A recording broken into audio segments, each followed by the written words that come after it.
तो नमस्कार दोस्तों, जय हिंद जय भारत। स्वागत है आप लोगों का आपके हंसवाहिनी एजुकेशन के इस सोशल मीडिया के मंच पर, जहां हम गणित के छोटे छोटे लेकिन बड़े मोटे मोटे टिप्स एंड ट्रिक्स को समझते हैं।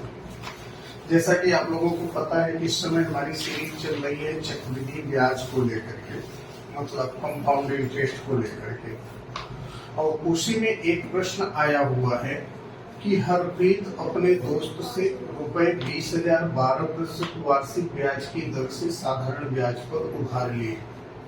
उसने उतनी ही रकम को अपने मित्र आलम को उसी ब्याज दर और उतने ही समय के लिए चक्रवृद्धि ब्याज पर उधार दिया। कहने का मतलब हरप्रीत नाम का कोई व्यक्ति है जिसने अपने मित्र से 20,000 रुपए का उधार लिया 12% वार्षिक ब्याज की दर से, लेकिन जो ब्याज लगेगा उसका लगेगा किस पे? साधारण ब्याज से। और उसने क्या किया कि इससे अपने दोस्त से 20,000 रुपया लिया और उतनी ही रकम को, मतलब 20,000 को ही उसने अपने दूसरे मित्र जिसका नाम क्या है? आलम को उसी ब्याज दर पे, मतलब 12% पर ही उसी ब्याज दर और उतने ही समय के लिए, अभी समय नहीं बताया है, उतने ही समय के लिए चक्रवृद्धि ब्याज पर दिया। मतलब उसने सबसे पहले उधार किस पर लिया? साधारण ब्याज पे, और उसे दिया किस पर? चक्रवृद्धि ब्याज पे। तो 2 वर्ष बाद उसे कितना लाभ होगा? मतलब इसके पहले वाले सवाल में मैंने आपको बताया था कि कुछ मूलधन था, कुछ ब्याज दर था, कुछ समय था। समझ में आया ना? तो उसमें अंतर ज्ञात करना था। क्या ज्ञात करना था? अंतर।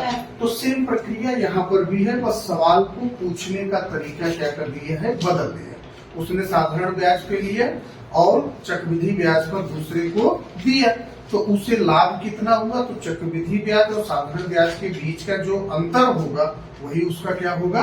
लाभ होगा। आई बात सुनने?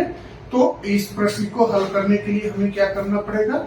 एक बार चक्रवृद्धि ब्याज निकालना पड़ेगा, फिर साधारण ब्याज निकालना पड़ेगा, और चक्रवृद्धि ब्याज और साधारण ब्याज का क्या निकाल लेना है? अंतर। समझ में? तो अब आपको मालूम क्या क्या है भाई? पहले यहाँ देख लो। मूलधन आपके पास कितना है? 20,000। ब्याज की दर R बराबर है 12%, और समय यहाँ पर दिया है कितना? 2 वर्ष। मतलब T आपके पास हो गया 2 वर्ष। तो सबसे पहले हम क्या निकाल लें? साधारण ब्याज। तो I बराबर क्या होता है? PRC बटे कितना बेटा? 100। तो यहाँ P का मान 20,000 गुणे R की वैल्यू 12%, समय कितना है? 2 वर्ष, बटे में कितना? 100। एक जीरो से जीरो, दूसरे जीरो से दूसरा जीरो कट गया, 12 दूना 24, 24 दूना 48, और यहाँ जीरो हो गया। हुआ कि नहीं हुआ? अरे यार 200 रहेगा ना, हमने 2,000 लिखा। हाँ, तो 200 बचा, तो 200, तो यहाँ 4800 आ गया। ब्याज उसका कितना आया भाई? 4,800। ये कौन सा ब्याज आया है? साधारण ब्याज। अब हमें साधारण ब्याज पे मतलब 4500 ब्याज हो रहा है। अब चक्रवृद्धि ब्याज हमें निकालना होगा, तो चक्रवृद्धि ब्याज तो डायरेक्ट निकाल नहीं सकते, उसके लिए क्या निकालना पड़ेगा? मिश्र धन। तो यहाँ A बराबर क्या होगा भाई? P ब्रैकेट में 1 प्लस R/100 पर पावर T। अब तो मुझे लगता है कि फार्मूला, इतना सवाल देख लियो, फार्मूला भूलोगे नहीं, याद रहेगा ना चक्रवृद्धि ब्याज में बहुत से। तो अब यहाँ हो गया कितना भाई? 20,000। चूंकि हमें पढ़ाना पड़ता है ना, इसलिए फार्मूला बार बार हमें लिखना है, ठीक है? हाँ, 20,000 1 प्लस R की वैल्यू कितनी है? 12/100 पर पावर 2। 4 तिहाई 12, 4 दूनी 8, 4 पंचे 20, और 25 से कम 25 3 28, क्या हो जाएगा? 20,000 28 बटे 25 पर घाते 2। अब इसका गुणा कितनी बार भाई? 2 बार। तो यहाँ हो जाएगा 20,000 गुणे 28 बटे 25 गुणे 28 बटे 25, 5 बचे 25, 5 चौके 20, 3 जीरो बढ़ गया, फिर 5 एकम 5, 5 अठे 40, 2 जीरो बढ़ गया, अब 25, 5 पचे 25, 5 एकम 5, कितना बचा बेटा? 3 5 30 और एक 0 और 5 एकम 5 5 3 15 5 दूनी 10। अब आपके पास कितना आया? 32 गुणे 28 गुणे 28। अब 28 में 28 का गुणा 784। 784। 32 गुणे 784। अब 32 का 784 में 25,000 25,088। हाँ?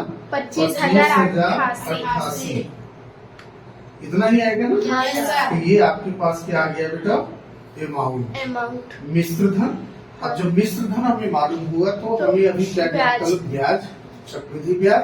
तो चक्रवृद्धि ब्याज ज्ञात करने के लिए फार्मूला क्या बताया था? I बराबर A माइनस P। तो A बराबर है आपके पास कितना बेटा? 25,088 माइनस 20,000। मूलधन कितना है? 20,000। तो यहाँ 5,088 आया। ब्याज कितना आया भाई? 5,088। अब वो उसे 2 वर्ष बाद कितना फायदा होगा? तो साधारण ब्याज 4800 है और चक्रवृद्धि ब्याज कितना है? 5,088। तो फायदा लाभ क्या होगा? कुल लाभ। तो यहाँ क्या निकालेंगे? लाभ बराबर, तो चक्रवृद्धि ब्याज में से साधारण ब्याज को हम माइनस कर देंगे, जो आएगा वही उसका क्या होगा? लाभ होगा। तो यहाँ हो जाएगा 5,088 माइनस 4,800।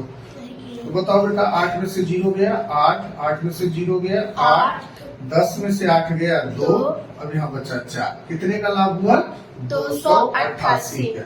कोई दिक्कत? नो तो इस तरह के अगर तुलनात्मक वाले प्रश्न आएंगे तो आप लोग कर लोगे। तो देखो प्रश्न क्या रहेगा, वही सब चीजें करना है, बस केवल प्रश्न को पूछने का तरीका क्या होगा? बदल जाएगा। तो आप लोगों को ये चीज ध्यान में रखना है कि हम सवाल को या प्रश्न को कितने अच्छे से समझ पा रहे हैं। ठीक है, आइए सुनने। तो भाइयों, अगर वीडियो पसंद आया हो तो लाइक कमेंट और शेयर करिएगा जी, ताकि दूसरे बच्चे भी इन चीजों से सीख सके और शिक्षा का जितना प्रसार किया जाए उतना ही पुण्य प्राप्त होता है। मिलते हैं एक और वीडियो में, तब तक के लिए जय हिंद, जय भारत।